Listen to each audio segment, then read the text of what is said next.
Welcome to Plastic Model Mojo, a podcast dedicated to scale modeling, as well as the news and events around the hobby, where we hope to be informative and entertaining and help you keep your modeling mojo alive.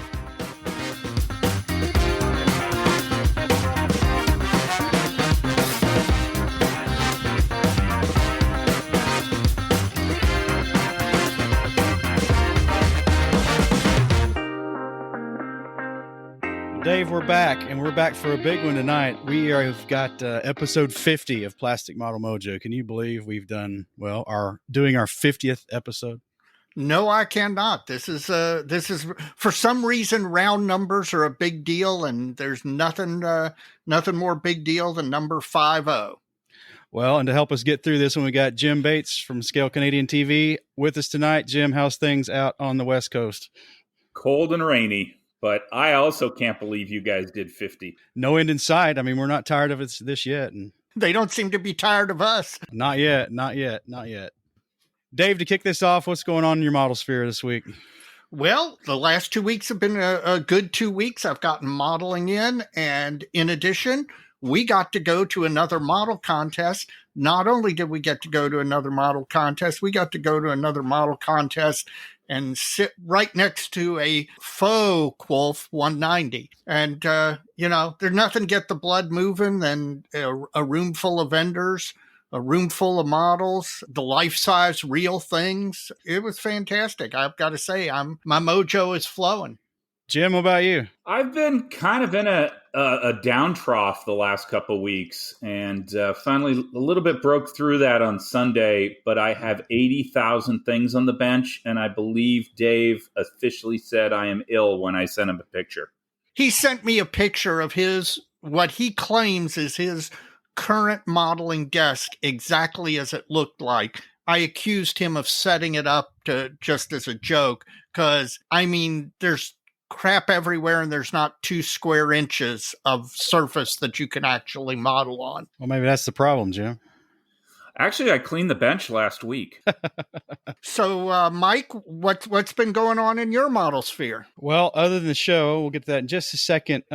Let's talk about, this 50th episode, I guess, has been in my model sphere because I've been thinking about this. And I just want tonight to be kind of a casual affair with some sound bites from Cincinnati that we recorded, and we'll just go back and forth through the segments and fill it up. And to start off, this show was held at the Tri-State Warbird Museum in Batavia, Ohio, which is just a few minutes east of downtown Cincinnati. Man, that place was top notch for size for anything really. It was tight in there because there's a bunch of tables and a lot of airplanes, but the lighting was really nice, and I don't know, it was just a pretty festive time. I had a great time. Yes, I agree. It was fantastic. And that is a top-notch facility, and I had never been there before. I can't believe I didn't know that it was there. Jim, was it there when you were in Cincinnati? I have been to the museum, yes. They have added a lot of airplanes since I was last there, though the Corsair is still in pieces, I noticed. But they've got one. Yep. That's actually one of the Baba Black Sheep Corsairs. Oh, wow. So, Jim, do you have some modeling fluid? Since you are participating with us on our 50th episode, did you honor the tradition by bringing in some modeling fluid? You can hear the ice shaking in the glass. I went for a little Woodford Reserve tonight in your guys' 50th honor. That's a good choice. Just down the road a little bit for me. Woodford is. What about you, Dave? I am having, in honor of Halloween, Dead Guy Ale by Rogue Brewery. Okay, I've had that. Have you? I was going to say, I haven't. This is the first time. One of the neighbors brought it to the Halloween party last night, and since I was doing some driving and couldn't have a beer last night, I saved it for tonight. Initial impressions, pretty good, pretty smooth. We'll have to see the review at the end, but so far it's kind of promising. Mike? Well, I've got a bottle of Basil Hayden's. Oh, wow. Nice choice. I was sipping it neat, but now I've got some ice in it because I'm over that. We'll get back to the end and see how it turns out. I know how it's going to turn out, but we'll let everybody know how it turns out. Are you suggesting that this maybe isn't the first time you've ever had that bourbon? It is not. It is not. I picked a good one. Well, good. I can't wait to hear about it. Well, let's take a short pause here and get into our first live segment from our little adventure up to Cincinnati. So this is about an hour and a half, give or take, for both of us from Lexington and Louisville. Yep. Started out a little rainy. It was rainy and dark when we started out this morning, but you know what? It turned into a decent day, and we got here, and what better facility could you have? I don't know, man. There's a lot of nice warbirds in here, and they're all in really immaculate condition. Yep, all flyable. Every one of them. We'll post some photos on the Facebook page about that, and you can see what this place looks like. So we're dealing with a few PA interruptions here. Well, the weather broke, and we got here, and it's a great facility. What do you think, man? You know what? This first time I've been here with them holding an actual contest in here. It's fantastic. Again, how many times can you sit at a model contest, which is a great thing anyway, sit with your back to a Focke-Wulf 190 and talk modeling? It's it's unreal. It's kind of weird. So I'm sure folks will see on the Facebook page before this airs, but this museum, it's a replica. Yes, but it's a well constructed, flyable replica of what model is it? Focke-Wulf 190. Is it an A or an F? I don't know them. It's one of the short nose Focke-Wulf 190s, either a Focke-Wulf 190A or A4 or an F4 or an F8. But it's immaculate. Other than the modern GPS fairing and a couple of modern antennas that are required to fly the thing, and the fact if you look at it from the front, it's got a Pratt & Whitney engine in it and not a BMW 801. You'd never know the difference, and it's painted up beautifully. It's a surreal experience to be sitting here podcasting at a model contest, sitting next to it. I really like it. It's cool. Well, I've sold all my kits already, and it's not even noon. You got a big stack in front of you still. Yeah, I've sold quite a bit, but I've still got some left. But you know what?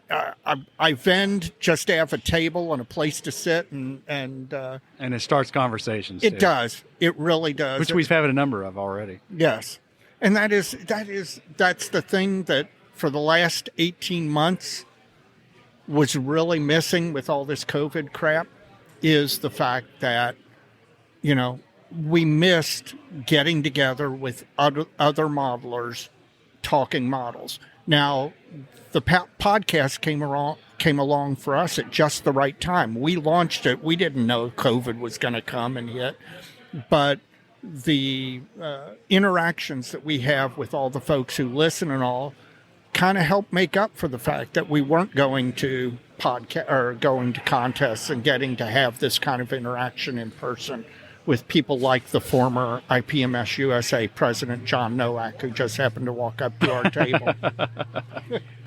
Well, let's get back to the show, Dave, and sure. we'll check back in a little bit. You got it. All right, guys, you ready for some listener mail? Because we got quite a bit. Absolutely. Yes. So, Jim, you feel free to answer any of these you feel like answering. Okay.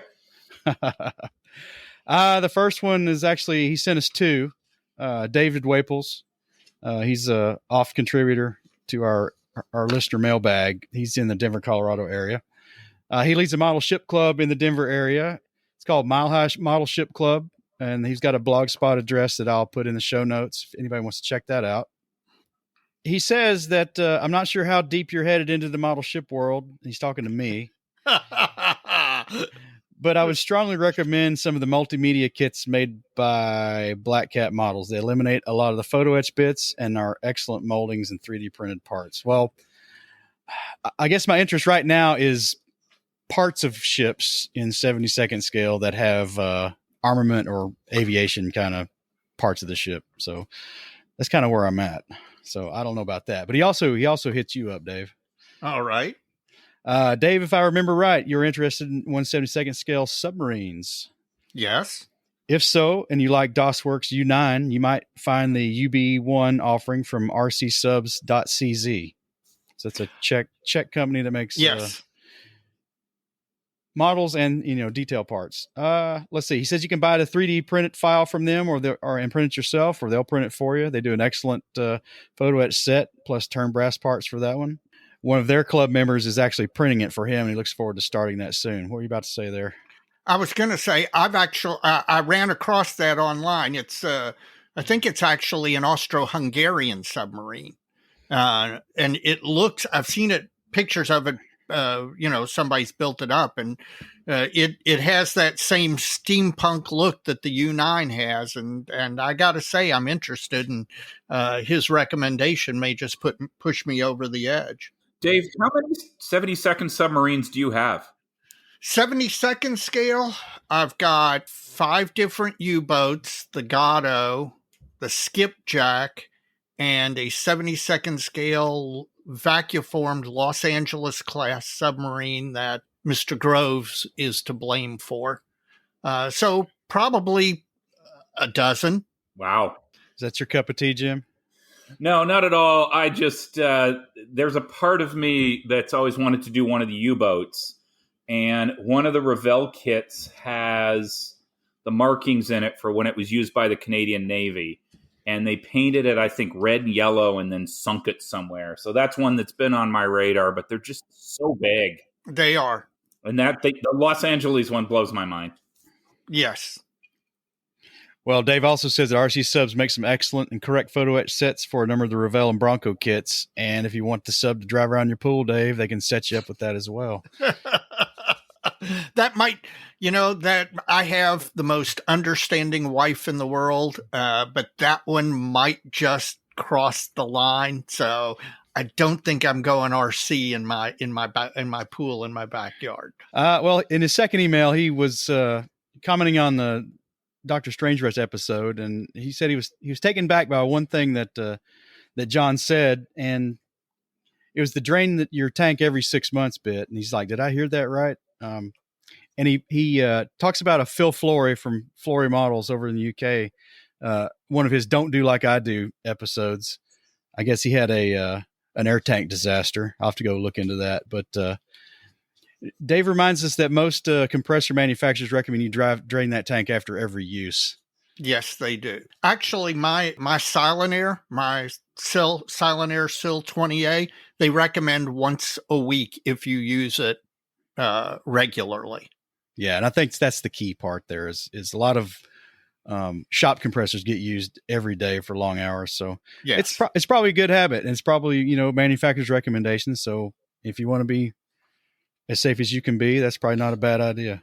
And it doesn't take long to do, to be honest with you. It really doesn't take long to do. If we listen, though, to Dr. Strangebrush and the way he does it by putting it outside in the sun, I think he's kind of full of it, because we don't have that much sun in Seattle to do that every 6 months. Well, I'm sure you get one sunny day every 6 months. Maybe I just don't plan well enough. But yeah, it's easy in the summer. But once our winter starts, we're done. It's gray every day. Yeah.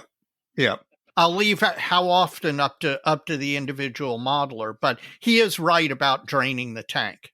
I've never drained mine ever. Well, when Jim blows the windows out of his penthouse there, we'll know what happened. Yeah, when you hear explosion at plastic model penthouse in Tacoma, we'll know. It'll be like that scene from Fight Club where Ed Norton's apartment explodes. Yeah, exactly. Up next, Ted Pendergast from Waltham, Massachusetts. And he's got a little vent about show venue lighting. It's kind of, I made comment about the museum lighting was pretty damn good. I was quite surprised how well lit that place was, given how high the ceilings were, because it was a stinking aircraft hangar. Yep. I don't know that it could have been much better unless they were outside, to be honest. I mean, that was about as good as I've ever seen it at a model show. I agree. In fact, outside would have been worse, because half the day it was gray and overcast. That's true. I guess he's just venting about it. He'd be put out if you went to a show and the lighting was so bad you couldn't see anything. Boy, do you remember the Officers Club at I knew you were going there. At Fort Knox? Oh my God. Not only do I remember it, I judged it And I remember we had to use flashlights to judge the models because the place was so dark. You know, it was an officers club bar. Even when you've turned all the lights on, it's, you know, it's a dim place. And oh my gosh, it was just, you would have been justified if you had judged by a Braille method, because you could not see anything without tons of artificial light, aka flash. They had to actually run out to the store and buy a number of flashlights in order to do that.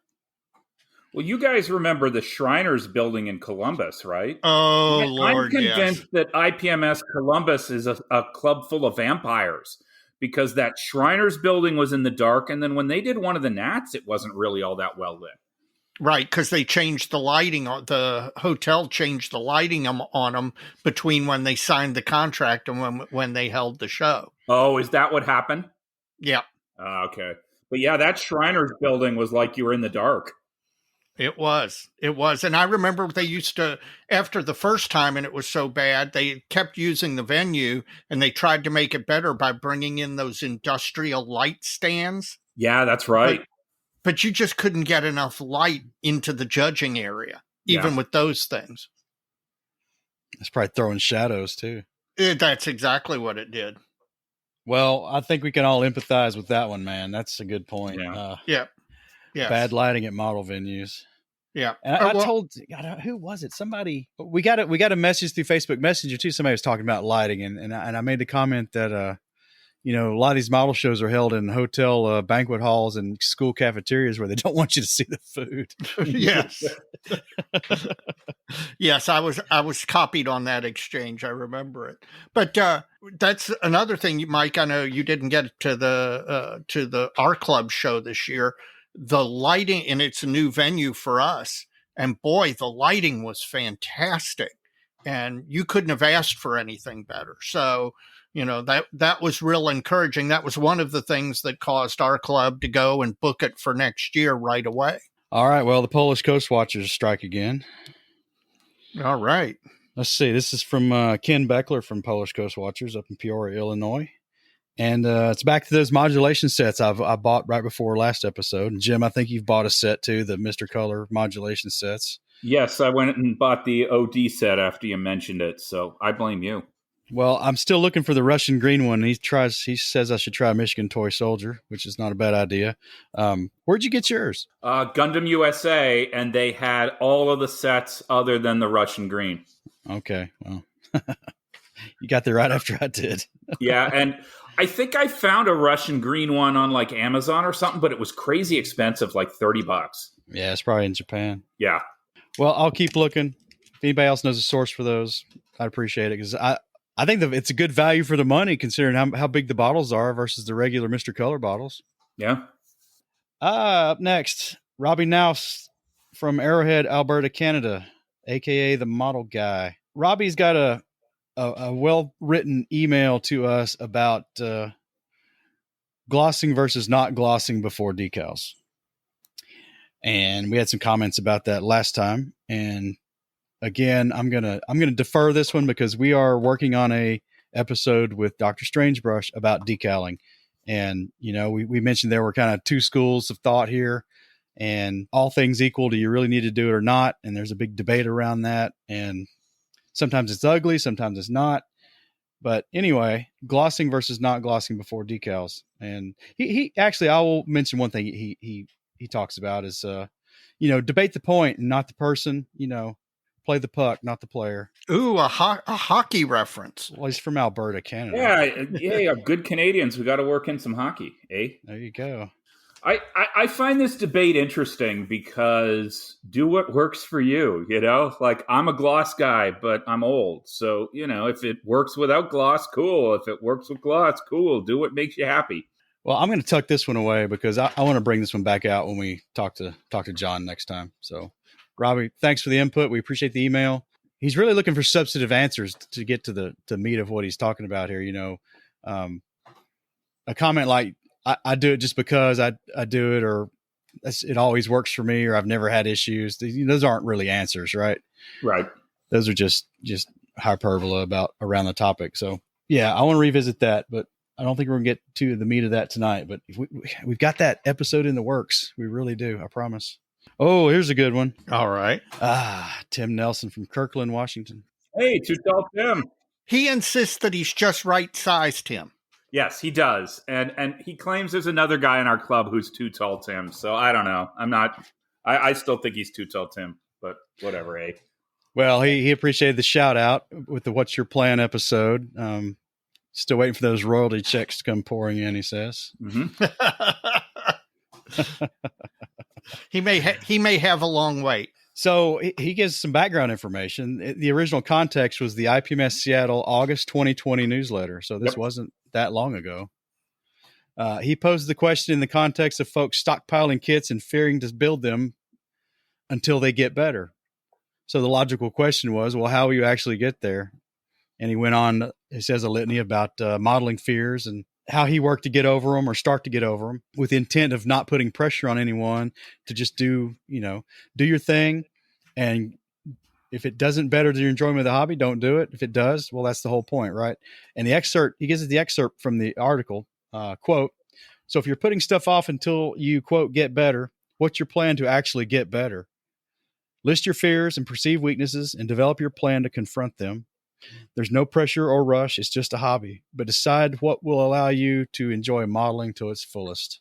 The thing there that I think is the crux of it all is confront your fears, because we as human beings are, we're hardwired to avoid our fears. I mean, our fears were there in order to keep us alive and procreating and advancing the species.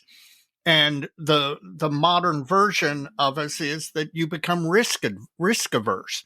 I don't want to mess up this model, so I'm not going to do it until I get better. But you got to just at some point say to heck with it. I'm going to do it. I'm going to build it. I'm going to try stuff. And if it doesn't work, it's a $20 model or a $30 model, or God forbid, a $60 or $70 model, but it's still a model and you can go get another one. That's true. So this was me most of, 20 years ago, 10 years ago. I had, I was building all these crappy old Airfix and Matchbox kits because I was afraid of building the good ones. And I finally realized, one, we're not getting any younger. And two, it is just a box of plastic. So the world doesn't end if you screw it up.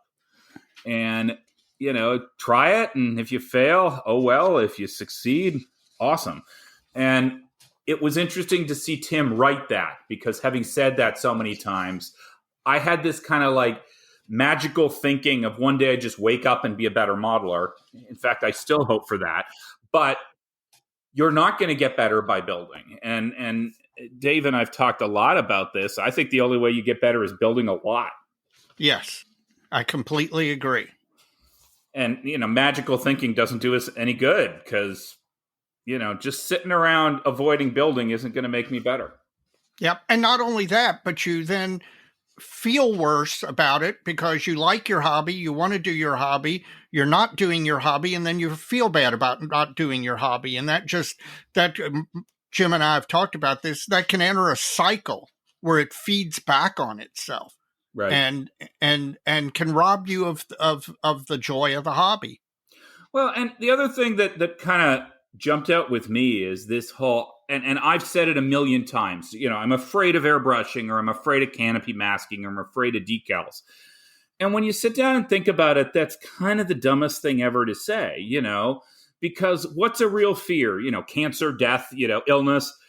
It's just a box of plastic. And do you really want to let that box of plastic cause fear or defeat you, So I think what we just need to is stop being afraid of stuff that doesn't matter, because what's the worst that happens? You blow 60, 70 bucks, not awesome, but not the end of the world. Whereas the things we should be afraid of are really scary. So, I as I get older, I feel like I'm afraid of less and less things. And they're all illness related, I think. And that's what's, it's so silly to think, why am I afraid of a plastic model?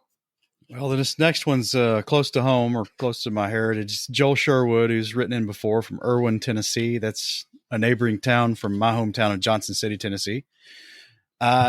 He has attended his first meeting of the Appalachian Scale Modelers there in Johnson City. They meet at Hobbytown, USA, out on the Bristol Highway. And if anyone else in that club is listening, drop us an email. I'd like to kind of get a little tighter with the club there with the show, because just because my heritage back to that part of the country. And also a modeler named Zach Grizzle, who's quite prolific you see him a lot on over on the Posse's pages, group builds and stuff. He's also from Johnson City.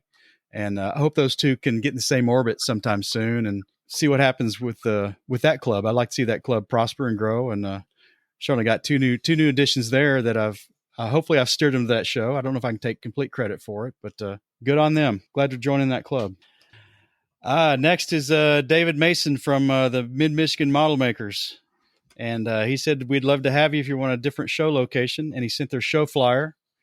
Let's see. They've got a show coming up. It's the 37th annual 4M Mayhem. Great name for your show, guys. And it is Saturday, February 5th, 2022. So a ways out. But there you go. 4M Mayhem, 37th annual model show, February 5th. So that's pretty far up there. You know, our buddies in Ottawa are closer to this show than we are. Well, Michigan in February, I can't think of a better thing to do than go to a model show. Well, Dave, thanks for the invite. And hopefully we'll get you some attendance there by plugging your show. Glad to do it. And who knows? We'll see what happens. Essexville, Michigan. I think that's pretty far up there. That's mid-state, I believe. Yeah. That's the name, Mid-Michigan. Thanks for pointing the obvious out there for me. Hey, I'm here to contribute wherever I can. That's true. Finally, Lee Hartman. And Lee Hartman is the editor of Classic Truck Modeling Magazine. And he's got a good one here. He first got in contact with us via the Facebook Messenger, but he sent an email. Actually, I just got this tonight. So it's the first email of November. Thanks, Lee. Lee is from Payette, Idaho, and he's still enjoying the podcast while hauling baled hops from Idaho to Washington State. So he's doing God's work. That's right. And he's suffered through 24 episodes so far. And we've gotten him back to the bench after several months of hiatus. And he's currently working on not a scale model classic truck, but a Vultee single engine airliner in 72nd scale. All right. Oh, probably the Vultee V1A. I wouldn't know. I'll have to look it up. Skippy's built that one. Skippy's built everything. He comes at us with some modeling disasters. And he says his worst was spilling a bottle of liquid cement and being concerned that it was going to run onto the floor and not realizing it was melting the plastic tabletop and bonding all the kit parts that were scattered about. Oh, God. He said it was such a mess that he ended up letting it dry overnight and using a razor blade to cut all the parts off the table surface. But he was able to salvage everything, and the table ended up with a new plywood overlay. Normally his modeling fluid is coffee since he models in the early morning hours. A word to the wise. Do not use a coffee mug full of water for cleaning brushes. Yeah. Suffice to say, I know what watered down acrylic paint tastes like. Well, you're an honest man, Lee. Thanks for the modeling disasters. Those are always fun. And we communicated with him via the Facebook Messenger, and he sent us some photos of some of the vintage, the 40s, 30s, 40s, 50s trucks that are his particular area of interest. And man, I'm telling you what, those are some great models. I mean, that vintage cars from the 40s and 50s can be very attractive vehicles. You don't realize that those trucks can be as well. And he sent along some really neat images. I was very impressed by his work. Well, that's all the listener mail for this segment. If you want to write us, please do so at plasticmodelmojo@gmail.com. And please include your geography. We'd like to know where you're from. And now this is the point in the podcast where I ask you to take a moment, and after you have listened to this episode, please go to your podcast app of choice And please rate the podcast. We'd appreciate it. Give it 5 stars. You'll help us become more visible to more people. Also, please, if you know somebody, if you know a modeler who's not listening to our podcast, if you'd introduce them to it, we'd appreciate it. There is nothing that grows a podcast like an endorsement from a current listener who's also a friend. So if you do that, we would appreciate it. And while you're doing that, please check out the other podcasts out there in the model sphere. You can do so at modelpodcast.com. It's a consortium website we've set up to give you a single repository for all those other podcasts. And speaking of those other podcasts, we ran into Terry Measley at the Cincinnati Model Show, and we got a few words in with him. So let's have a listen to that real quick. Well, Dave, we have a little cross-podcast action going on here today. We have Mr. Terry Measley here from Scale Model Podcast. Terry, welcome to our show. Thanks for having me on. Well, no problem. Glad to put a face with the name, and glad to have you here. But I'm going to start off with how's Stu doing, by the way? Stu seems in really good spirits. He's active, so and he's going out and doing things. So that's great. And you came down from Chicago area? Yes, North of Chicago, I think. Yeah, I grew up here, so I'm spending time with my parents for a couple of days. Do the show, help clean out a friend's workshop. Good stuff. Yeah. You grew up in Cincinnati? I grew up in Cincinnati. Oh, really? Yep. Oh, my God. Over in Roselawn. I didn't realize that. Yeah. Nice town. Now, were you here when Jim Bates was here? I don't know the name. You don't know Jim? Okay. Because Jim wasn't... Jim was in Cincinnati in the...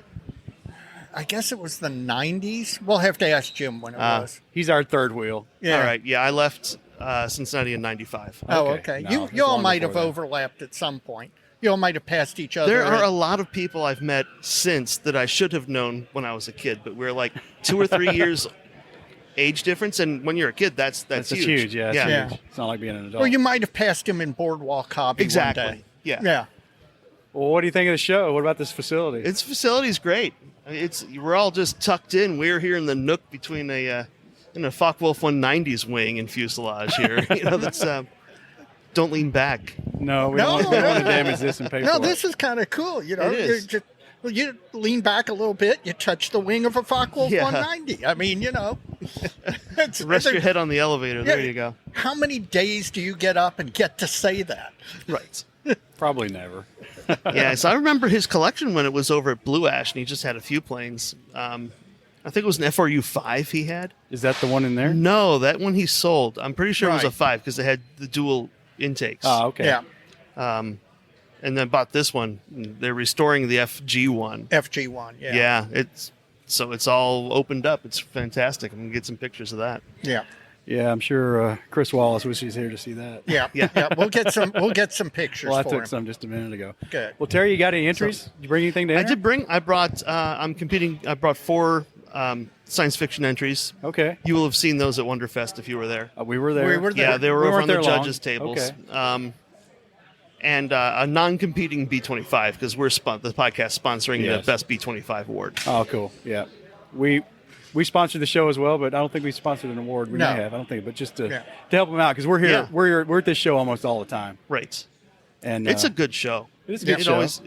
I was here 2 years ago, and it was a really good show then. Yeah. I think despite the disjointed nature of like the vendor room here where we're set up with all all these one-to-one airplanes in here, I think this facility, despite the aircraft being in here and kind of breaking up the room the way it has, is actually bigger than the high school or the junior college or whatever that place is. Trade school Trade of some school. sort. The parking And the- lot's not. Yeah. The lighting is really good. Yes. I'm surprised. This I is a mean, really nice At new Wonderfest, facility. I have to bring out the light just so we can see some of the entries along Yeah. the sides there because it's just not enough light. And same with other shows. If the weather was a little better, they actually will roll some of these aircraft out onto the tarmac, and so you get more room inside. Now, because of the weather being kind of the way it is, they've left the aircraft in and just put the tables around them. But it's still quite comfortable. I mean, it's not claustrophobic or anything. It's just you have to wind your way around in order to Take your time and be careful. Yeah. You don't wanna- walk into a wing. Somebody's gonna lose the top of their head in there before Yeah. it's over with. Yeah, Stabbed exactly. on a pedo tube. Yep. Well, you're gonna be Yep. judging, you said? I'll be judging. Yep. So we have our meeting here in a little bit. Well, good. Glad we caught you before then. Yeah. We'll see how the tables fill out. It's looking pretty good in there. I don't know comparative numbers for this show. I know the last invitation we went to was up at Indianapolis, and man, it was gangbusters up there. Yeah. That show was huge. Nationals was pretty good, but that's Nationals. But this is kind of the first show we've been to since Well, you since missed. Nationals. You missed. I missed Louisville, our own show. Yeah. Big bummer there. but, which had double the number of entries as normal. So That. well, NimCon had I think a record entries up there in Northern Illinois, and we have the big Butch O'Hare show, which is our largest regional show up Yeah, there. okay. In just a couple of weeks. are you a member of that club? I'm not a member of that club. They meet on game night. So well, I've been to Terry and Rich and I've been up to Butch O'Hare several times. Yeah. And love it. It's a great show. That's a pretty long haul for us, though. It is for a day show. It is 5. We go up the night before. There you Yeah. go. oh yeah, trying to get there at 9. Yeah. Yeah. Nah, those days are done. I'm not getting up at 2:30 or 3 in the morning to drive. I don't know if I ever had those days. Oh, Yeah. That's a lot. Maybe I did. I don't know. did a few. Well, up and back to Huntsville in a day. We've done, Skippy and Terry and I have done several times, and that's 5 hours down or 4.5 hours down, 4.5 hours back with a show in between. Can be a little tiring. It is. Yeah. That's a long day. It is. It is. Well, Terry, you handed me a printed card, so I assume Yeah. things are going well with Scale Model Podcast with you. Being yeah. the I mean, new. I pay for the cards, so Oh, wait a minute. He gets a card and I Here, don't I'll get get a you- card? I'll give you Come a on, card. man. Cough up. Oh, I got a bunch of you want one of cards. his cards? You want me to make you cards for our podcast? Well, we've There got you to go. do both of those. hey, you want to get there we guests out? go. You got to spread the word. Oh, that's true. That's There true. you go. Terror.terror. Terror.terror. Yep. Terror.terror at gmail.com. I love that. That's a good address. That's me. Yeah. What's the date? Is Wonderfest back to its normal date next year? It's always early June-ish. Okay. I know they announced the date, but I Or don't into May? remember it. Often it's at the Sometimes. end of May. Yeah. Yeah. It's like that first weekend usually. I'm sure we'll see you again there. Yeah, I'll be there. We came as just pedestrians, and we weren't there long. We did talk to Dave Hodge. Dave Hodge, and had a good time doing that. He took care of us, Yes. and we'll probably do that again. But other than the bartender issue, Yeah. it was a good show. I'd never, well, I said never. I hadn't been in almost 15 years. Well, we came through as pedestrians at Wonderfest, and it was jaw dropping. Yes. Now, a few of those entries we saw again at Nats. Right. That Rogue One Hammerhead Corvette. Right. We saw it at the National Convention. We saw it. Yeah, I saw pictures of it there. Yeah. That's outstanding work. Well, that is the thing that a lot of people don't realize is how much now, it used to be the stuff you see at Wonderfest you would never see elsewhere. Now more and more of it is being brought because I think they feel a little more accepted, a little more welcome. You're starting to see more Gundam, more sci-fi, more those categories are exploding. And if shows want to cater to that, they will get in touch with the Gundam build groups and Yep. such and have a Sure. specified category. 'Cause Yes. It is a different style. It has to be judged differently. Yes, I agree completely.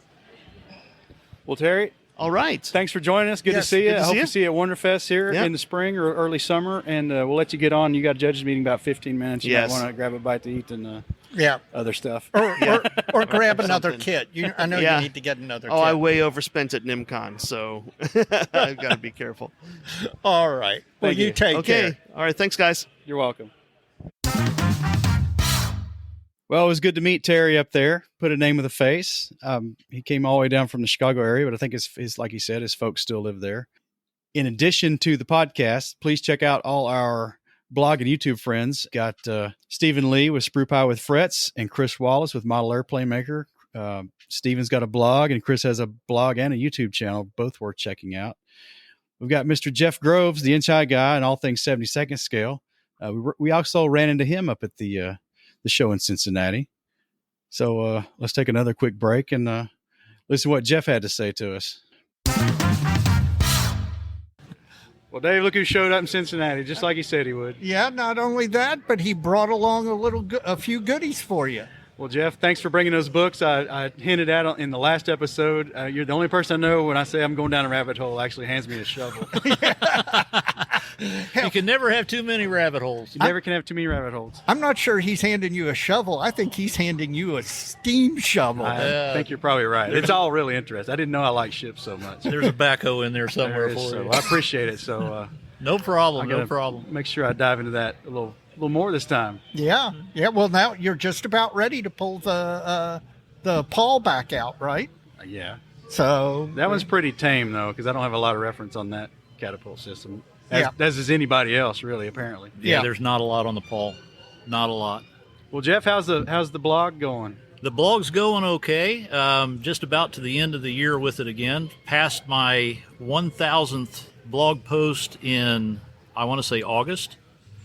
So I've been at it just a little more than 3 years. Your partner in crime kind of drug me kicking and screaming down the blog path there. I will say that once I convinced you to do it, you went whole hog, man. Yeah, speaking of rabbit holes. He needs to convince himself to do it. Yes. At least more than he is. Yeah. But his is mixed topic, so Yeah. yours is all 70-second scale for the most part. Yeah, Yeah. for the most part. Yeah. For the most part. But I mean, you dove in with both feet. I'm telling you what, especially your batch build.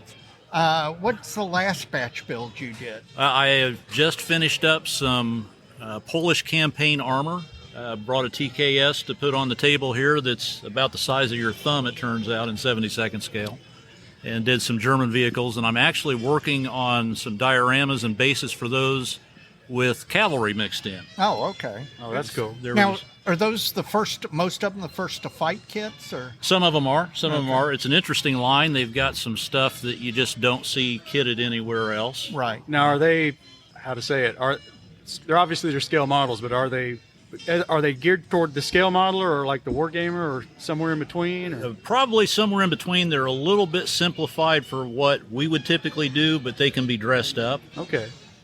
Well, that one's small. I don't know if you dressed that one up too much. It doesn't take a lot to dress I mean, that one up. I've got a 35th scale, and it's not but about 3 inches square. It is in 35th scale. The TKS is the size of the palm of your hand, not the palm and fingers, just the palm of your hand. And in 70-second scale, it's a postage stamp. You could cover it with a postage stamp. Yep. Wow.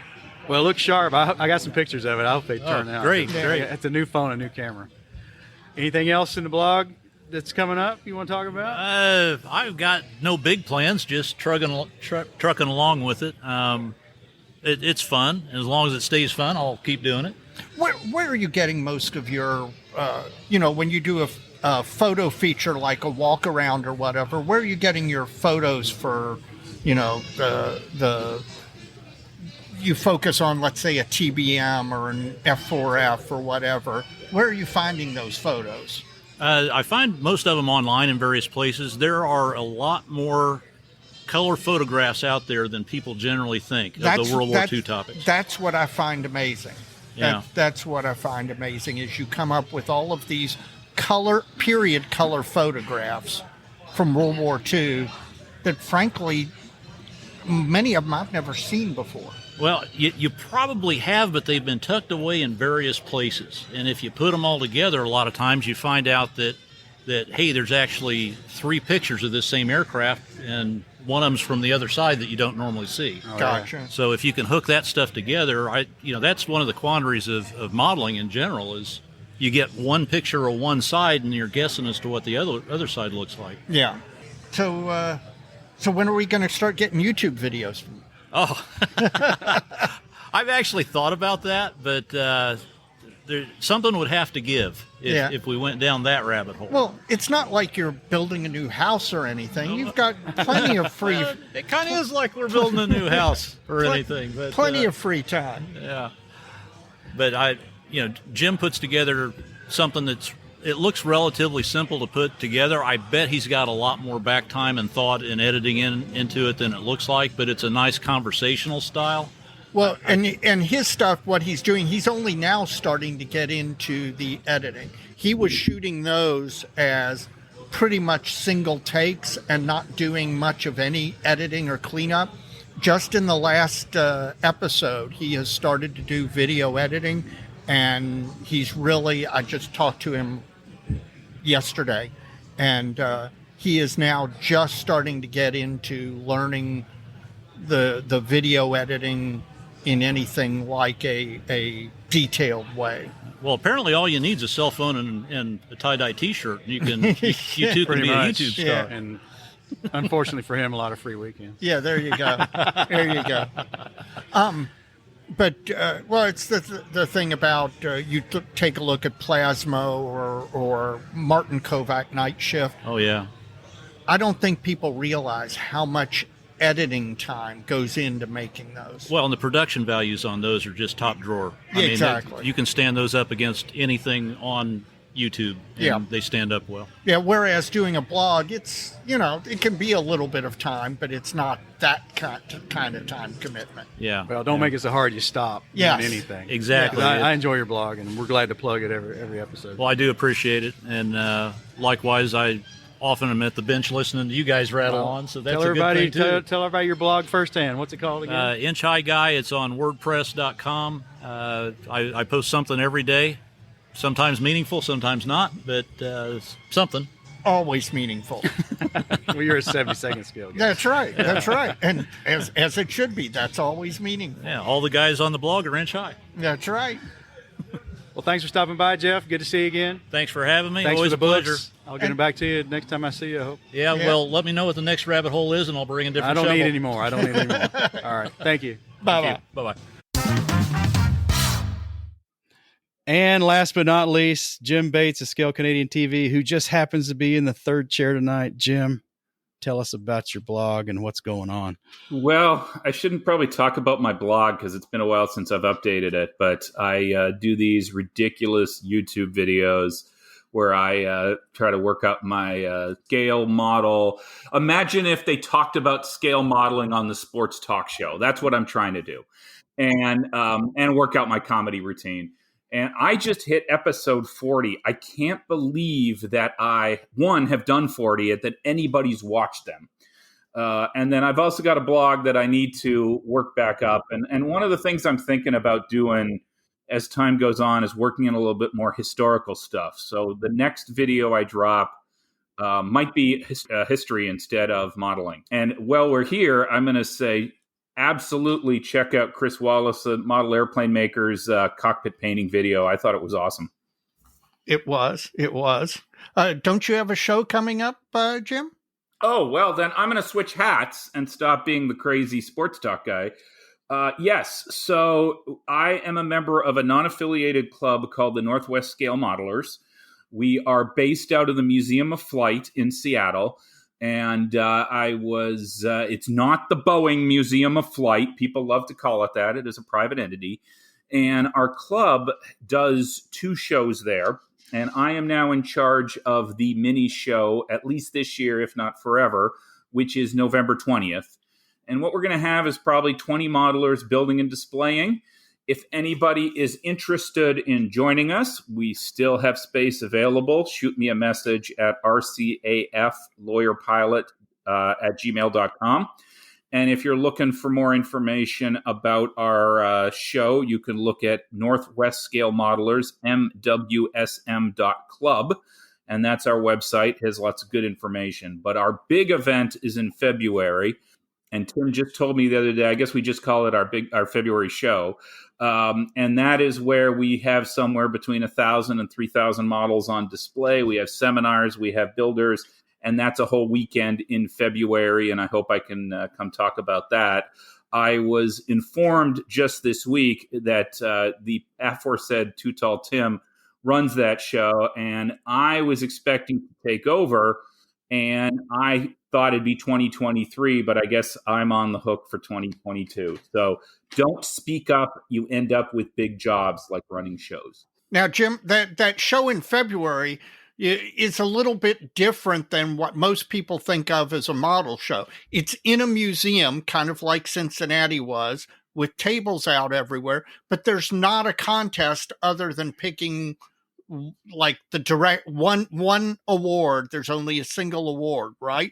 Yeah, the way it works in the February show is it's a display only.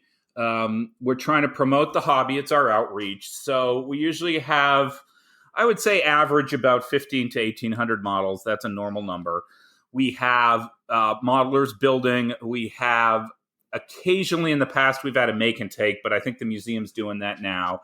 And we have seminars, and it's just to teach people about this. There is one award. It's the curator's choice.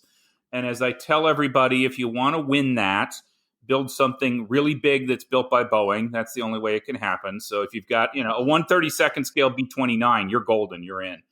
And that's determined by the curators, which this year's theme of our show is we're doing an F8 Crusader display. And that's the Suck Up to the Curator Award because our new curator at the museum is a huge F8 fan. And we thought we'd curry favor by him. He's also a modeler, but we thought we'd curry favor with him by showing up with a whole bunch of F8 Crusaders. So if you got any gunfighters, bring them in. Isn't everybody an F8 fan? Shouldn't you be? I mean, when you're out of F8, you're out of fighters. It's no Starfighter, eh? Oh, please. And yes, no, it is not a contest. There are no vendors, though Skyway Hobby is within very close driving distance of the museum and will even give you directions. Well, finally, as usual, I would like you to, if you're not a member of your national IPMS chapter, IPMS USA or IPMS Canada, if you would please consider joining the national organization, IPMS New Zealand, IPMS Australia, IPMS Norway, wherever you happen to be listening to us. The national organizations do a lot of good. And a lot of it's behind the scenes and people don't realize it. It's a great investment for your money. It's a great way to connect with other modelers. And if you do that, Jim and I would both appreciate it because Jim's an officer in IPMS Canada with my job as recruitment and retention secretary for IPMS USA. Any member who joins, I'm more than happy. Well, all right. Let's take a break here and have a word from our sponsor. Plastic Model Mojo is now brought to you by Model Paint Solutions, your source for Harder Steenbeck airbrushes, David Union power tools, and laboratory-grade mixing, measuring, and storage tools for use with all your model paints, be they acrylic, enamels, or lacquers. Check them out at www.modelpaintsolutions.com. It's Wagons Ho for Omaha, Dave and Jim. Yeehaw! Yeehaw, that's right. At the time of this recording, we are 262 days away from the 2022 IPMS National Convention in Omaha, Nebraska. Still not a lot of news report other than online registration starts February 1st, 2022. Hope you guys got your rooms. I know we got ours. How'd you do, Jim? Did you get a room? Yeah, I got a room. I think I'm in the Marriott. My problem is my Conestoga wagon needs a little bit of an overhaul, but I'm working on that. But I'm going to be heading east, and that just seems wrong. I was going to ask, is it too early to start packing the car? Yeah, I think it's probably too early to pack the car. You can sort out your dunnage, though. Yeah, I'm telling you what, I am that anxious to go back to Omaha. The last two shows there were each fantastic. It just coming off the high of Vegas. I cannot wait to get back to Omaha. Well, to keep up with the preliminaries, folks can go to www.ipmsusa2022.com. That's the convention website. Not a lot of news still yet. It's still early and we don't want to overdo it, but we're all getting excited about it. I tell you, from the podcast point of view, sounds like it's going to be a big time for all of us.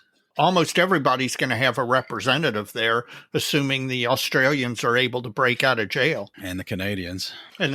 We may have to send hostage rescue teams in to extract them. Well, let's hope for the best. And there's still a lot of water to go under the bridge. And hopefully we'll have as good a time as we had in Vegas. Yep, absolutely. And Mike, you and I have tanks we better get working on. No crap. I haven't even started mine. Well, I haven't either. I haven't started either. So, hey, Mike's got a Gundam to finish first. Yeah, no kidding. Thanks for reminding me of that. Mike, what's your bench top look like? Well, I tell you, it's been a bad couple of weeks to be a tool on my workbench. Well, there was a tool at your workbench, so there's probably yeah, a thanks tool. for that. You're welcome. So why has it been a bad idea to be a tool on your workbench? Oh, last week I came down. I was working on something. I needed my digital calipers, which just happened to be sitting out on the bench. And I pick them up and they're soaking wet. That's not good. They're not supposed to be wet, man. No, and I took them apart and dried them out real good, and it was acting like the battery was dead. So I went and got a new battery, and that didn't fix the problem. So they're trashed, unfortunately. Why were they wet? I have no idea. I don't know if a drink glass condensate got on it, or maybe they had some help by one of the munchkins around here. Not sure what happened there, but they're toast. So, and it wasn't my crappy Harbor Freight pair either. It was my good ones. Oh. Yeah, so Yeah, I've just got the crappy Harbor Freight ones, but you know what? they'll work. They work. They and you know what? If they die, I go over and Harbor Freight. I can walk to a Harbor Freight from my house, and so I can go replace them with another pair really inexpensively, especially if you get the 30% off coupon. The other one's easier to fix. I wrecked the fine tip on my Badger 150 again. How many times have you done that now? Oh, collections since I've had a Badger 150? I don't know. Since been podcasting twice. See, I need to circle back here. Dave, why do you need digital calipers? Because occasionally I will do things like cut circle masks with my thinner line circle cutter. And now that I have an engineer I can rely on to remind me of what the formula is for cutting that circle mask, the digital calipers come in handy when I'm doing masks for, say, wheel hubs or stuff like that. And I'm measuring crap all the time. Well, I understand the engineer. It's just us liberal arts guys don't need digital calipers. I use them occasionally. It's not like I will admit that occasionally when I have to break them out, I have to blow the dust off the case. I'm also scared by something you said that included the word formula.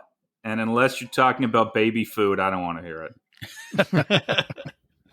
Not sure you want to hear that either. No, I don't want to hear it either way. That's a good point. Yeah, Mike is my math crutch. Oh, I bet.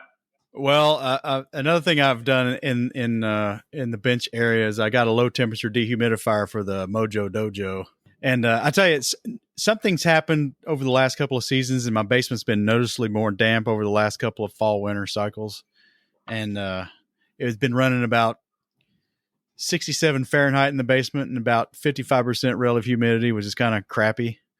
Yeah. Now I've got this home brand. The brand is Home.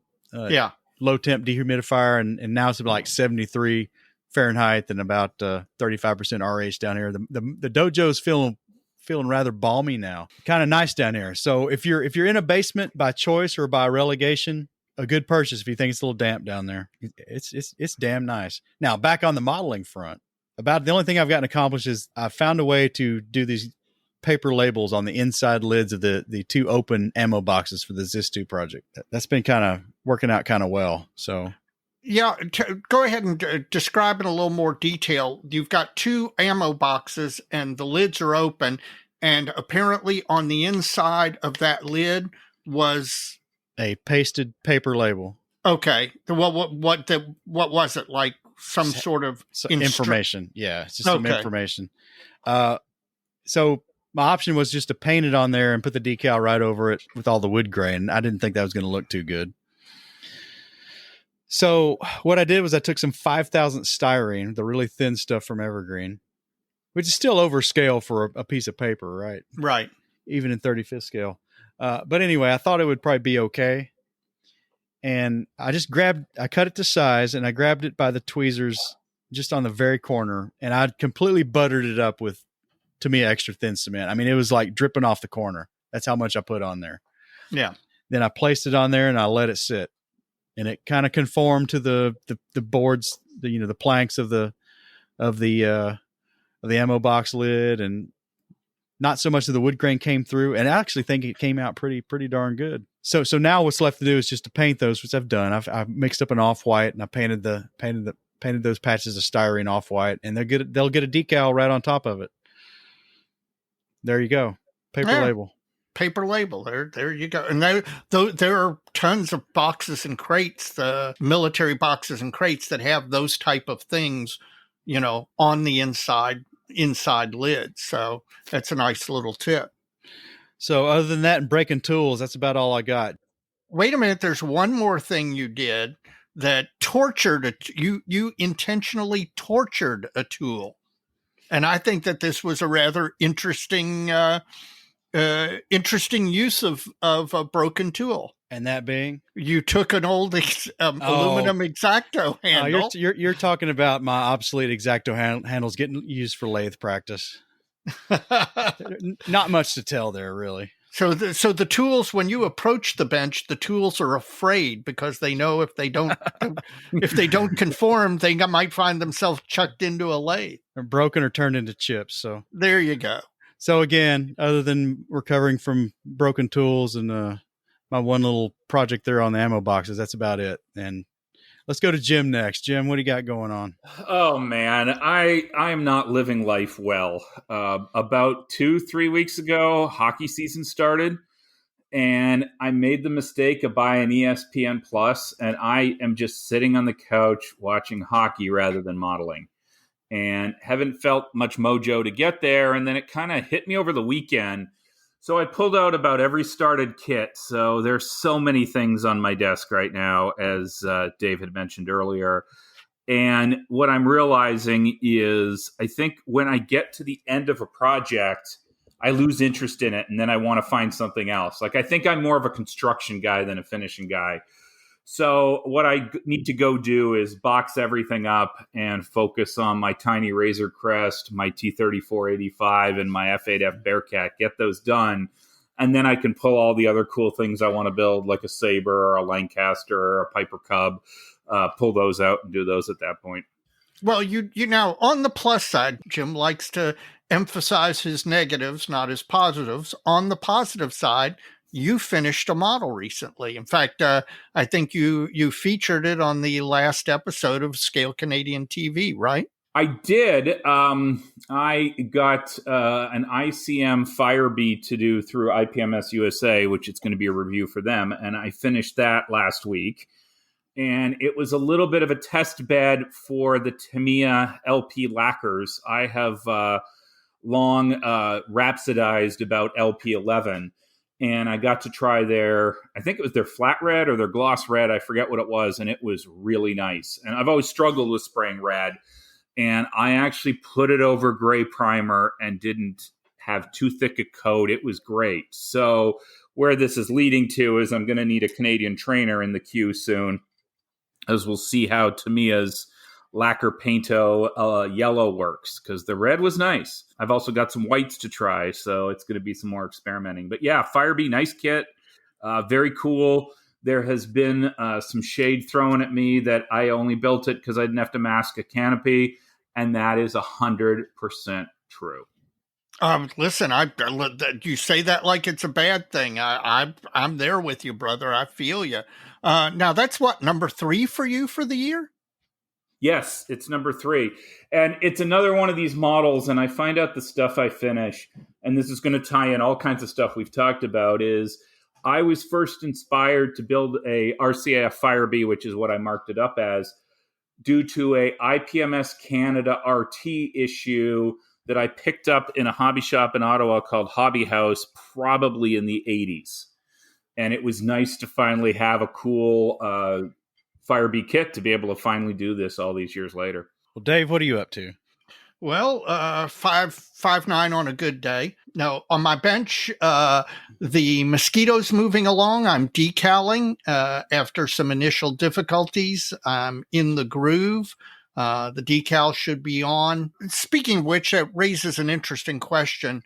When I decal, I always decal horizontal to the plane of gravity, so that if I'm decaling an aircraft, it will require a minimum of 4 decaling sessions, one for everything on the top of the aircraft, one on the left side, one on the bottom, and one on the right side. So for me, the process of decaling kind of slows me down a little bit because, unless I happen to get 4 straight sessions, one a night, and all of the decals go down perfectly, and I don't have to go back and do any remedial work on any of them for silvering or whatever, that's at least a 4-night stretch. Now, when I get into realistic modeling times, decaling a model for me can take a week and a half, 2 weeks easy, just from the fact that you have, or at least I feel like the decals go down better if you decal horizontal to the plane of gravity. So that's what I've been doing on the Mosquito. It just got flipped over onto its right side, and the decals are going down, and they're actually working really well. The ones on the other side of the fuselage were not quite as easy and took me a couple of nights to get them where I wanted them. And in addition to that, on the TU-128, I bought those res kit wheels, and I now have them all painted and assembled. And I'm going to do for my blog and the clubs or the listener Facebook page a comparison of the Armory aftermarket wheel set with the res kit aftermarket wheel set.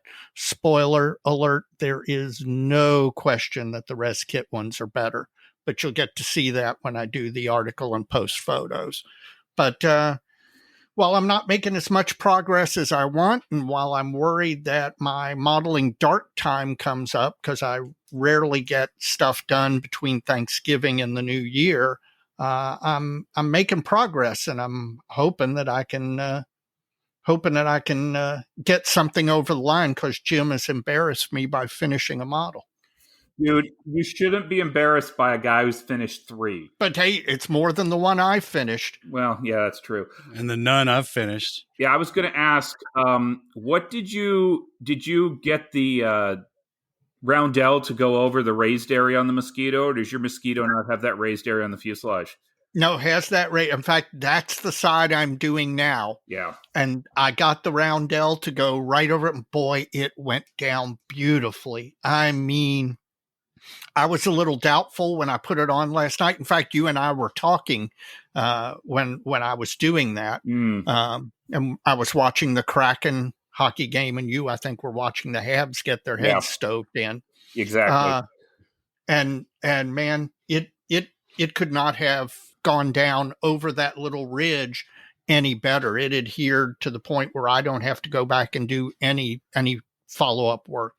Whose decals? The decals are Eagle Edition decals, and I don't know who prints them. I don't know if they're Cartograph or Super Scale or whoever, but gosh, they're beautiful. They super thin, very opaque, and man, they conformed like nobody's business over that high ridge, which had me quite concerned. That's cool. I think I've got one of their sheets for a different Mosquito, so that'll be exciting to get to them someday. Speaking of bench tops, we ran into a club member named Ed Tackett at Cincinnati, and he's got some stuff for your bench top to organize your tools and paints and stuff. So let's hear what he had to say. Well, Dave, we got a club member here joining us, but he's got something special going on. Introduce our guest here. Go ahead. My name is Ed Tackett, and I'm a member of the Military Modeler Club of Louisville, and I really hate disorganized workbenches. So much so that you have ventured into the cottage model industry. Tell us what you do. So I try to solve problems on the workbench. I design, engineer, and 3D print organizational and helper aids for the hobby industry. So, paint racks, tool holders, glue bottle holders, glue bottle stabilizers. Yes. How many times have we all reached across our bench and knocked over the glue bottle. And not only do you pay for the glue bottle, you also pay for the cutting mat that you dissolved your way through, and sometimes The kit. you also pay for the kit. Yeah, and it's, Yeah, I've never done that. No. And on Saturday night, you're working on your model, and you knock over your bottle of microsol in the middle of doing decaling, and the model shop doesn't open on Monday. And so we develop products to solve those issues. So basically what you do is you make these things for the model bench, and then you design them in CAD?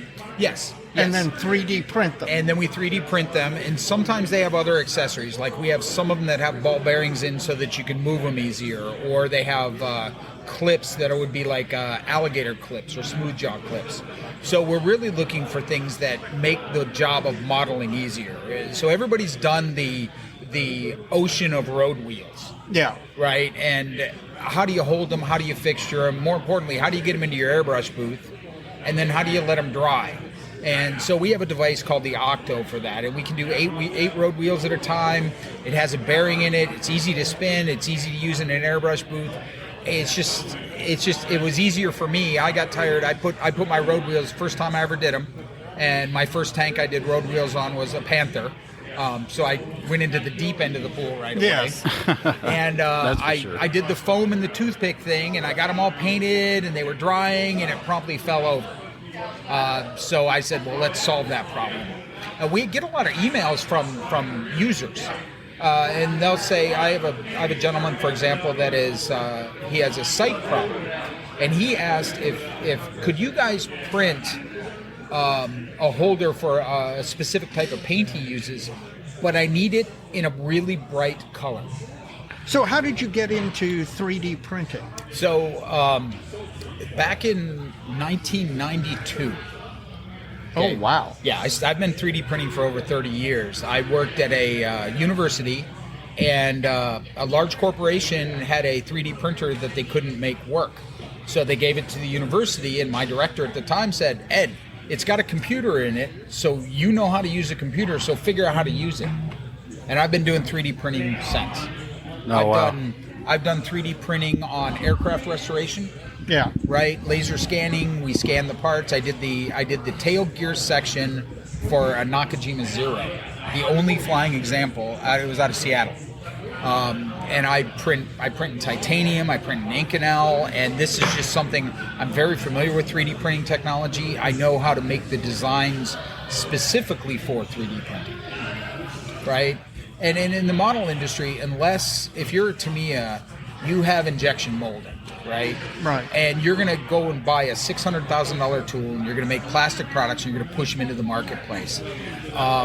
With the amount of new products that are coming out, they're coming out so fast. Nobody really is doing any of that and making those types of fixtures and tools to make life easier. That's kind of where I'm at. So now, you actually, unlike somebody who may master in 3D and then use the 3D printed item as a master to make a mold and do manufacture in resin or whatever, all of your products are actually 3D printed items themselves. They're not from a 3D master, but they're 3D printed themselves. Is it economical to do that? It is because, yes.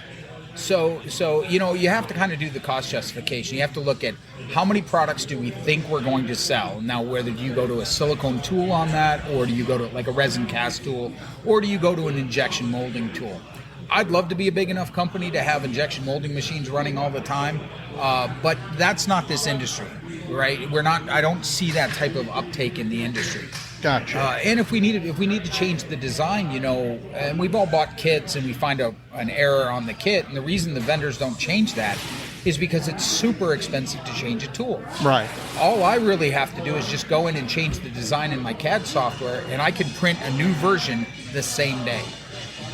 Well, and the funny you mentioned that, because you were just pointing out to me at your table, you had been selling a paint rack that holds the dropper style, Vallejo style models, and you made you had designed and printed that rack, and then you made a modification, a slight quick modification that then makes those racks nest against each other so that you basically can have a rack of infinite length. Yes. And that's an on-the-fly modification that between the contest, the MMCL contest a month and a half ago and here today. Right.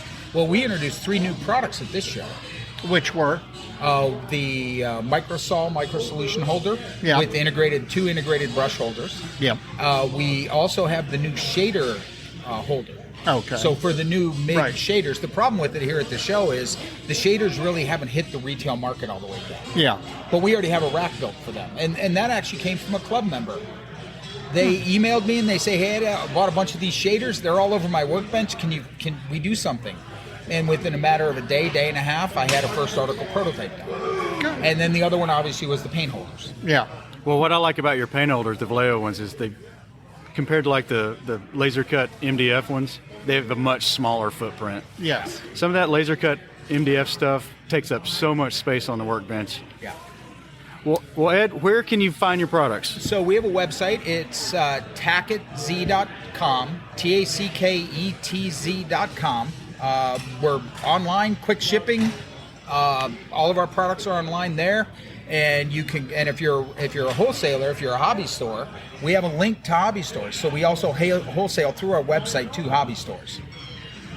Great. All right. Well, we wish you all the luck, and thanks for stopping by and having a word with us. All right. Thank you, guys. All right. You take care. Yeah, his stuff is good. Jim, you might go look at his website. Okay. Is he just doing like the glue stands and everything? He's doing glue stands, paint stands of different sizes. He's got some really nice modular paint stands for the Vallejo type bottles. I don't find the need to have paint stands. Like I never struggle, and maybe it's because I use the Tamiya paint, but I don't struggle knocking paint over. Yeah. Testers Pink Label bottles of liquid cement, the amount of those I've knocked over in my lifetime, yikes. But take a look at his stuff. He's got some really neat 3D printed stuff. Well, guys, it's time for faves and yawns now. All right. Well, I'm anxious with Jim here to hear what some of his faves and yawns are. Well, who's going first? Jim, start with a fave. Wow, I should have prepared better for this. I'm trying to think of things that are recent. I guess the most exciting thing, and Dave, you're going to cry when you hear this, the most exciting thing for me recently has been that I'm hearing Kinetic is going to do a 148 scale CF 104. And they've done a couple 104s that I hear are nice kits, but this is the first time it's been a CF 104 in their range. Nice. I know it's devil scale. I can't talk about it, but hey, it's got a maple leaf on it. I was going to say we make exception for maple leaves. And you can like it and not be in your preferred scale. I mean, just because it's a cool release, you know is going to be popular. Right. Dave, you got a fave? Yes, I do. Our friends over at Copper State Models found a niche, created a niche all by themselves that really has taken off of late. And that is these 35th scale World War I armored car. They've done a bunch of them, and that's caused some other manufacturers to do them. And now there are, I bet you there's at least a dozen or more different 35th scale armored cars from World War I that you can do. One of the things that Copper State is doing now is they're taking their 35th scale kits and scaling them down. And so you're going to be able to do the World War I armored cars in 72nd scale. And they've announced their Italian armored car, the 1ZM, which is a neat looking, funky armored car. It's the first release in their 72nd scale line. So I'm anxious to see it. And Jim's first yawn is there's this company out there, Copper State, and they've been doing these 48 or 35th scale armored cars. And they've announced they're doing 72nd scale ones, and they're leading off with the Italian armored car. Come on, start with the Canadian armored car. Jim's Canadian prejudice is showing through. Absolutely, eh? Mike, what's your fave? Oh, it's that Mini Art Early Stug 3G. The modeling news is on their third post about that kit, and yeah, I'm going to be buying that. How many new Stugs have been announced in the last 6 months? Like a half a dozen. I know. Do you have any idea what has caused Stug Mania? No, it's just they ran out of Panthers and Tigers. They're on the next great thing, man. I don't care. It's all good because, the dragon ones are hit or miss, and maybe these will be too. I don't know. But they just posted the sprues for this on the modeling news this week. So it's a definite buy for me. Go find me a deal, man, because I'm sure it won't be cheap. What kind of deal? Deal. I made him say it. All right, Jim, what's your next fave? I think for my next fave, I'm going to go with Airfix's Wellington Mark II. This is the first time we have had a Merlin engine Wellington in injection molded plastic. Yep. And I've got, I think it was a Modelcraft Frog kit that came with some resin conversion parts. Yeah. And maybe Special Hobby did one, but it's just nice to see a buildable Merlin engine Wellington. And I actually think it's the prettier of the Wellingtons. I agree with you. And, you can get rid of that Modelcraft kit now. Don't keep it around. Get rid of it when something better comes along. It's long gone.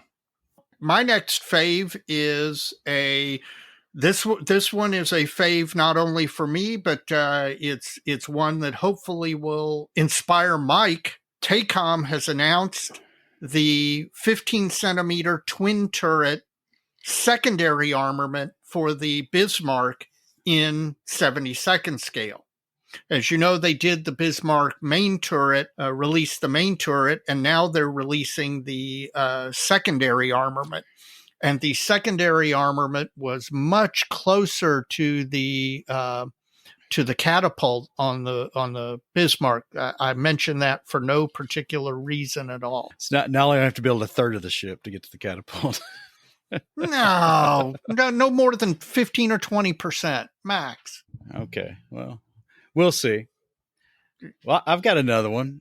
All right. And this one's kind of off the wall. I don't know if it's one I would buy and build, but did you guys see the CAD for Border Models 35th scale Junkers 87 G1 G2? Yes. Oh, holy crap!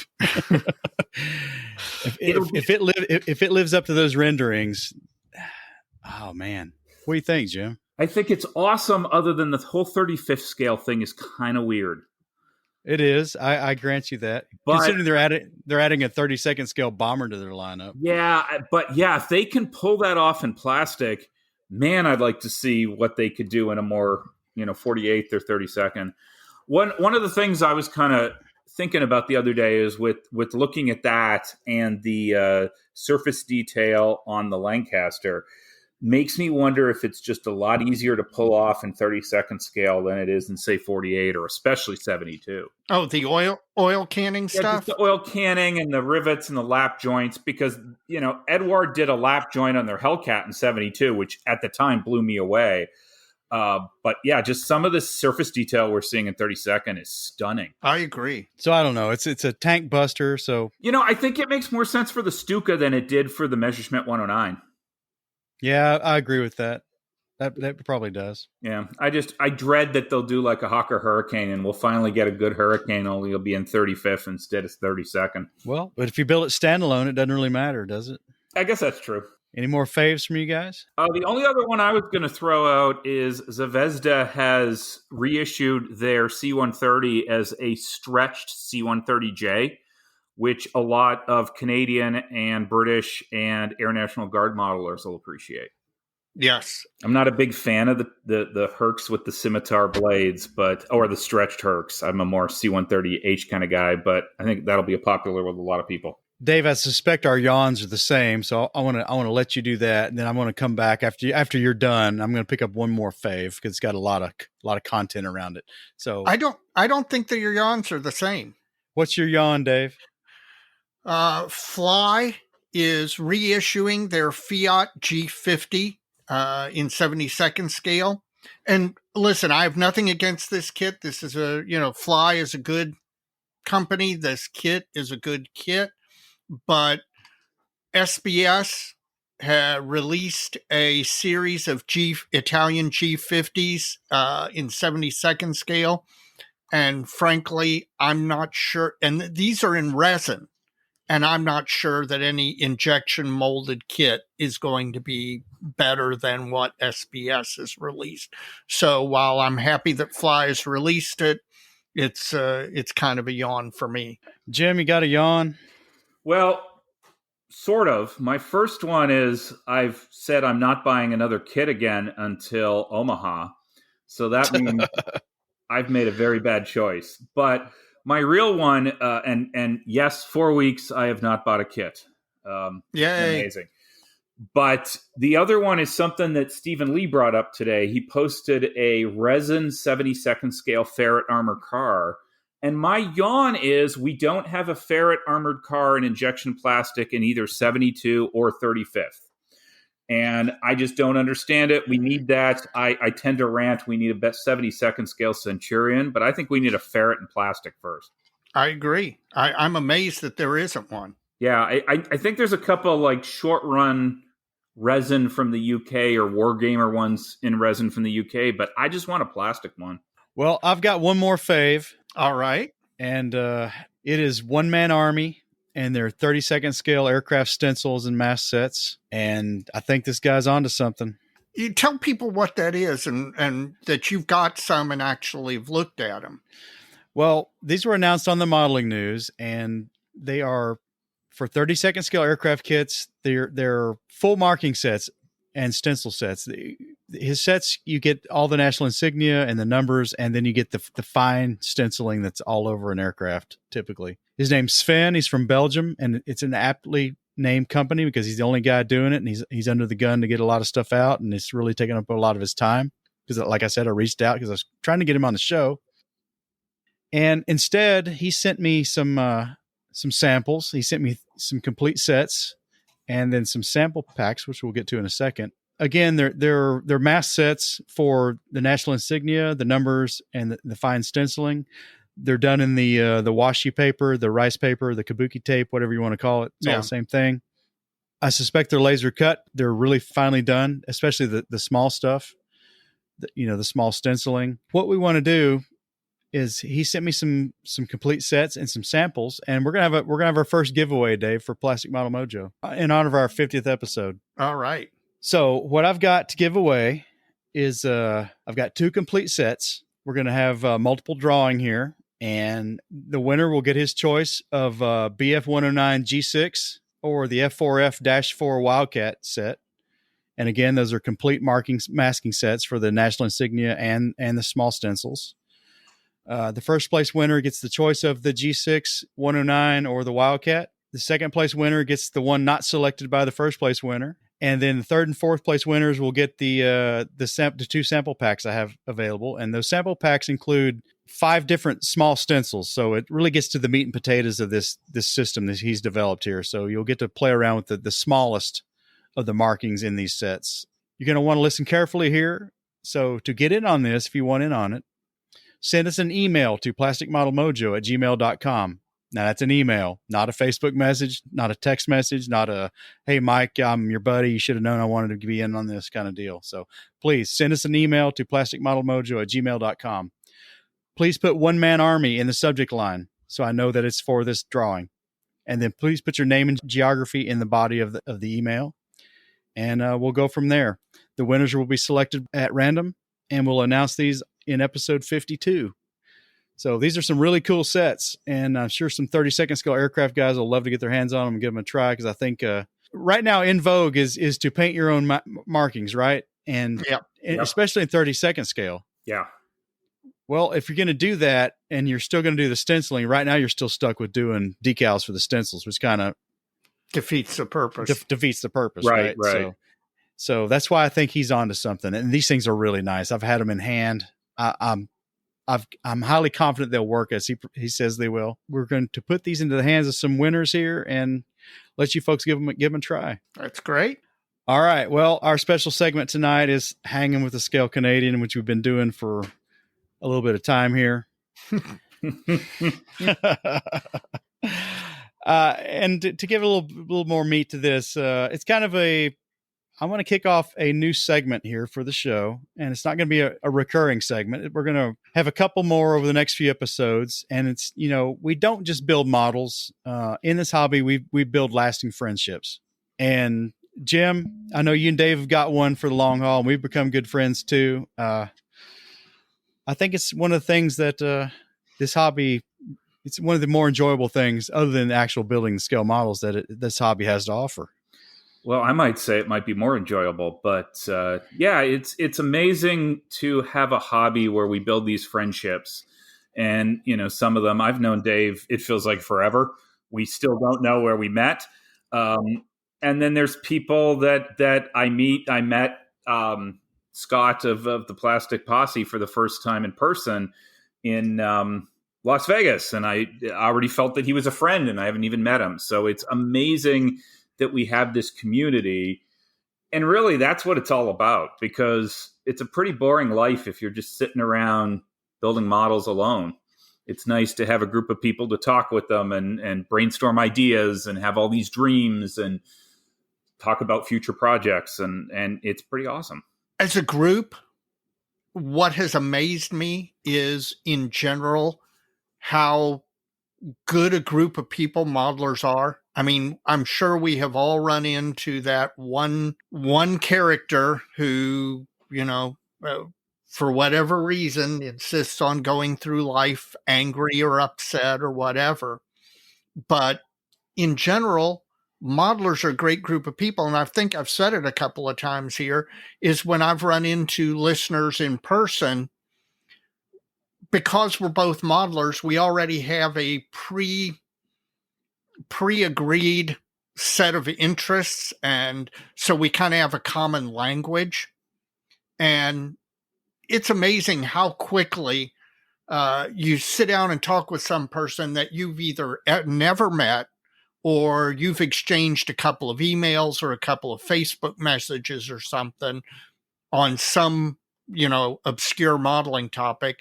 And then when you meet in person, you're off to the races. I mean, it's 2 minutes of introductions, and then 15, 20, 30 minutes. Oh, the example is Mark Sprayberry down in Panama City Beach.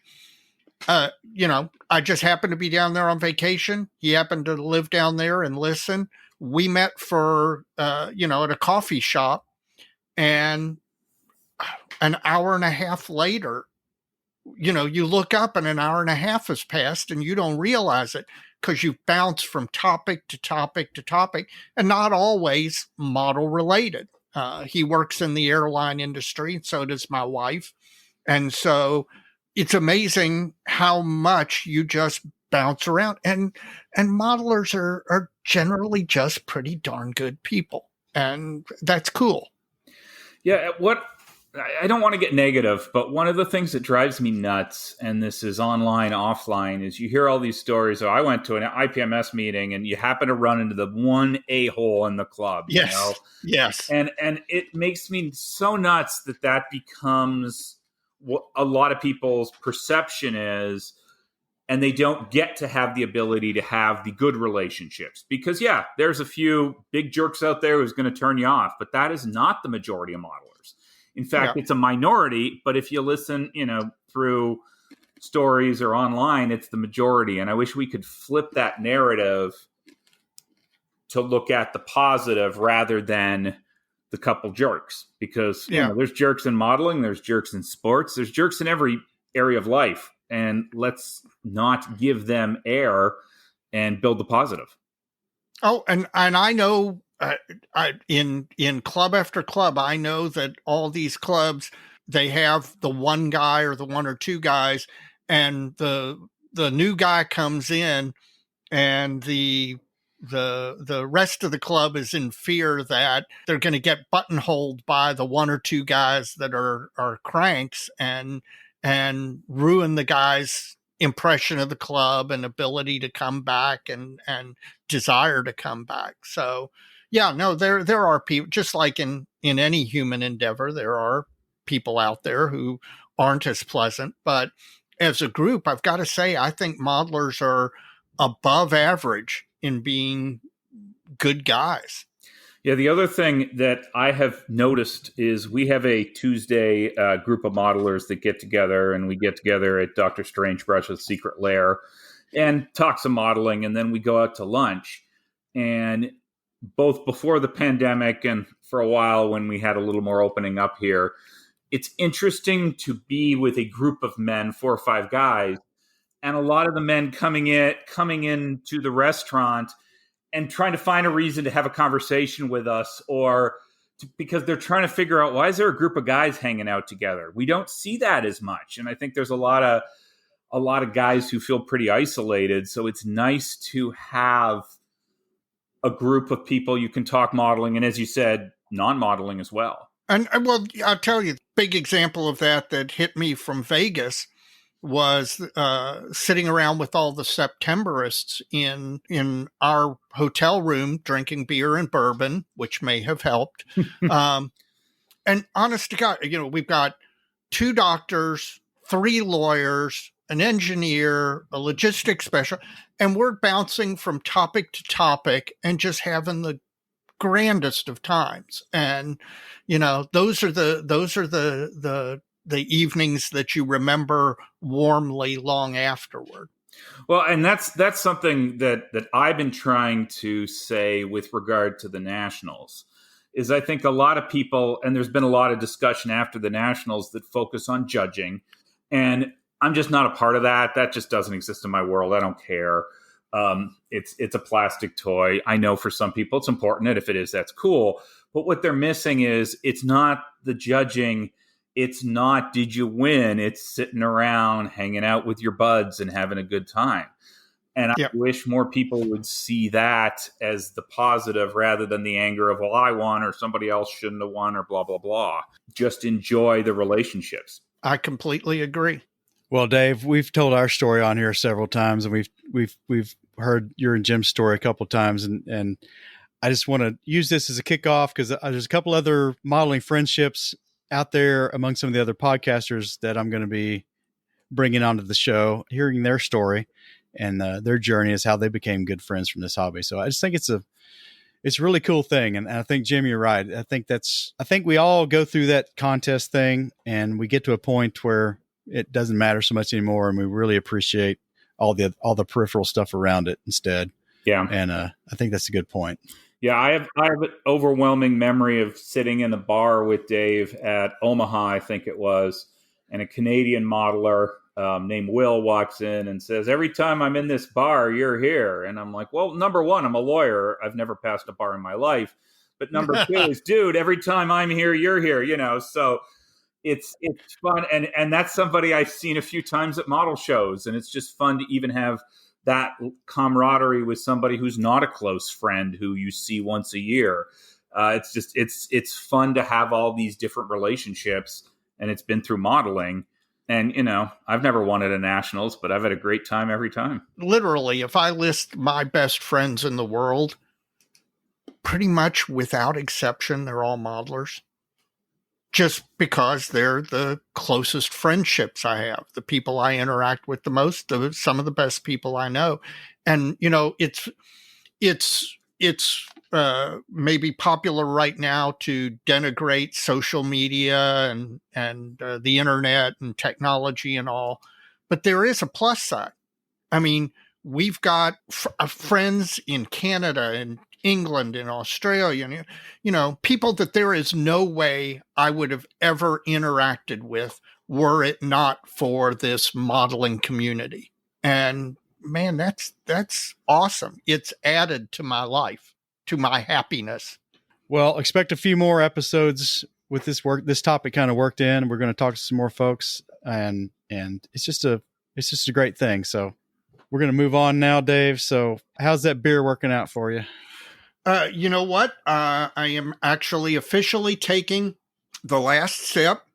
It's really good. It's 6% alcohol by volume, so it's very mid beer.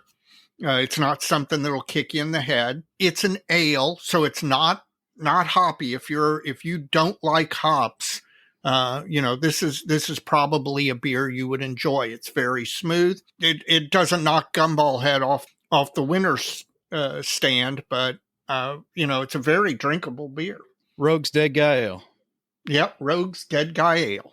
Well, Jim, how's the Woodford working out for you? The Woodford's working out really well, though I have to say I have a level of jealousy because I think Basil is my favorite of the bourbons. And I don't get to, hang out with the cool, underground Kentucky bourbon lifestyle. But for me in Washington, the Basil's the nicest I've tried yet. Well, I told somebody that who was it? Tony Choi. Yeah, he mentioned on the Facebook page the other night that he had a bottle because I was talking about dark chocolate and bourbon, and I told him it was a nice entry bourbon because it's 80 proof. It's not too hot. It's smooth. It's got a good palate. It's a good one to if you're not a bourbon drinker and are curious. It's a good place to start. Again, it's 80 proof. It's distilled not too far from here in Claremont, Kentucky. Sometimes in Frankfort. They got a couple of locations, but. Yeah, it's a good one. And if it's your favorite, Jim, maybe we'll bring some with us to Omaha. Absolutely. Mike, you got a shout out of the month? I've got several. I'm going to start with Sven at One Man Army. Sven, I appreciate the correspondence and I appreciate the samples you sent us. That was a nice gesture. So hopefully with our little drawing, we'll get those into some hands of some folks who will give them a shot and hopefully drum up some business for you because I think you're onto something good. I agree. My shout out isn't a shout out, but it's a plea out there. I recently acquired the Mobius skipjack. There is a company called G Factor that makes an aftermarket brass propeller for that kit. I've looked everywhere. I can't find it. Maybe some listener out there knows in their local hobby shop that there is one of those things out there. If you know where one is and can hook me up, I will be super appreciative. Shoot an email to us at our email address and let me know because I'd kind of like to get that brass propeller for that kit. Jim, you got one? I absolutely got one. I want to shout out to the Plastic Model Mojo and episode 50. And by the way, they didn't pay me to say this. And I just really want to thank you guys for doing this and making the pandemic a little bit easier and giving us, getting to reach out and hear you guys chat about stuff when life wasn't as easy as it had been in the past. And just really thankful that you were here. And thank you for doing this. And I can't believe you hit 50. Neither can we. Well, my next one is all our supporters out there who've made contributions in support of our show. We've got the PayPal link, the heart icon in the upper right-hand corner of your screen if you go to plasticmodelmojo.com. And also we have a Patreon now. It's at www.patreon.com/plasticmodelmojo. And we've gotten a few subscribers there as well. And I'd like to thank a few folks who've contributed lately.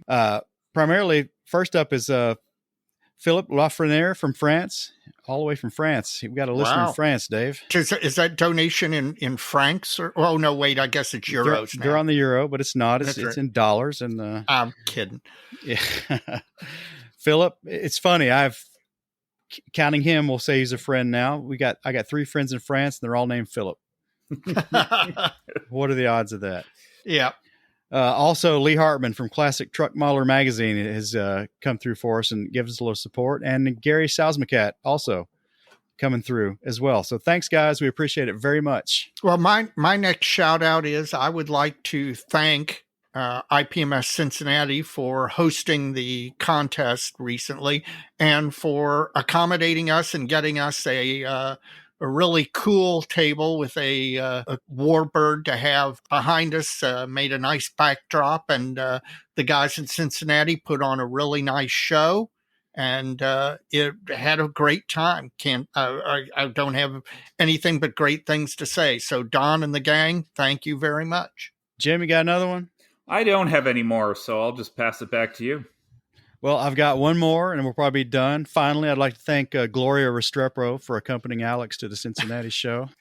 Sure looked like he was having fun. So you get some saint points for that, and I hope you got a nice dinner out of it. Gloria is a really, really sweet person. It's one of those, we modelers tend to get very lucky in our mates, and I know Alex has gotten super lucky. So I'm glad he was there. I'm glad he brought her along, and I hope they had a great time. All right, guys, we're getting to the end of this. Yeah, this is going to be a long one, so time to wrap it up. Mike, you know what they say. So many kits. So little time. Jim, thanks for joining us again. We'll have you back again, but we'll see you real soon. All right. Thanks for having me, and I look forward to seeing you guys in person. Take care.